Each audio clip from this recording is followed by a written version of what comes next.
আসাম, পশ্চিমবঙ্গ আর ত্রিপুরা একদিন নাকি বাংলাদেশের অংশ হয়ে যাবে।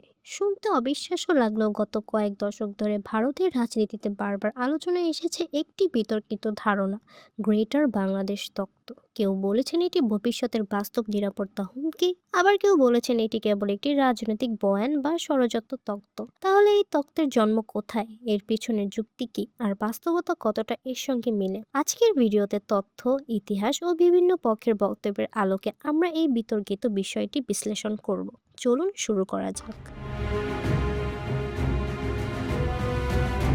গ্রেটার বাংলাদেশ তত্ত্ব অনুযায়ী দাবি করা হয় বাংলাদেশ থেকে অবৈধ অভিবাসনের মাধ্যমে ভারতের সীমান্তবর্তী রাজ্য, বিশেষ করে আসাম ও পশ্চিমবঙ্গে ধীরে ধীরে জনসংখ্যা চিত্র বদলে ফেলার চেষ্টা চলছে। তত্ত্বটির সমর্থকদের মতে দীর্ঘ সময় ধরে এই পরিবর্তনের ভিত্তিতে এক তথাকথিত গ্রেটার বাংলাদেশ গঠনের দাবিতে উঠতে পারে, তবে এই দাবির পক্ষে কোনো সর্বস্বীকৃত প্রমাণ নেই। তবে এই তত্ত্বটি নতুন নয়। ২০০১ সালে আসামের তৎকালীন গভর্নর ও সাবেক সেনা কর্মকর্তা জেনারেল এস.কে. সিনহা একটি প্রতিবেদনে বাংলাদেশ থেকে অবৈধ অভিবাসনকে আসামের ভবিষ্যৎ নিরাপত্তার জন্য উদ্বেগের বিষয় হিসেবে উল্লেখ করেন। প্রতিবেদনটি প্রকাশ্যে আসার পর গ্রেটার বাংলাদেশ তত্ত্ব নতুন করে আলোচনায় আসে। এর আগেও ১৯৭৯ সালে আসাম আন্দোলনের অন্যতম প্রধান ইস্যু ছিল অবৈধ অভিবাসন।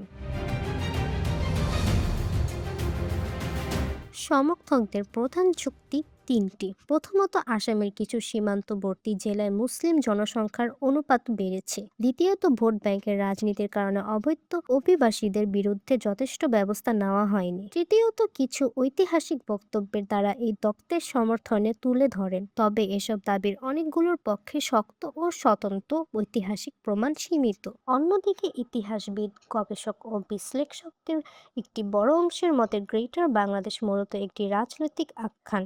তাদের যুক্তি, আসামের বহু বাংলাভাষী মুসলিম পরিবার ব্রিটিশ আমল থেকেই সেখানে বসবাস করছে, তাই সব জনসংখ্যাগত পরিবর্তনকে সাম্প্রতিক বাংলাদেশি অনুপ্রবেশের ফল বলা সঠিক নয়।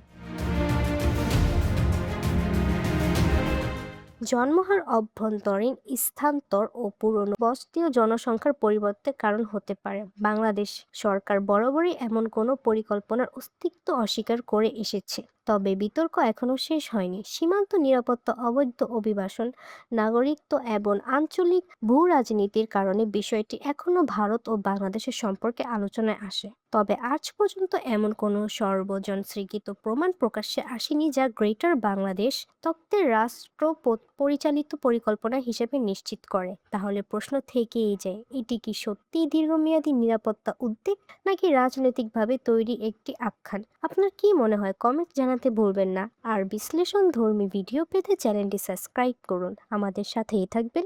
আল্লাহ হাফিজ।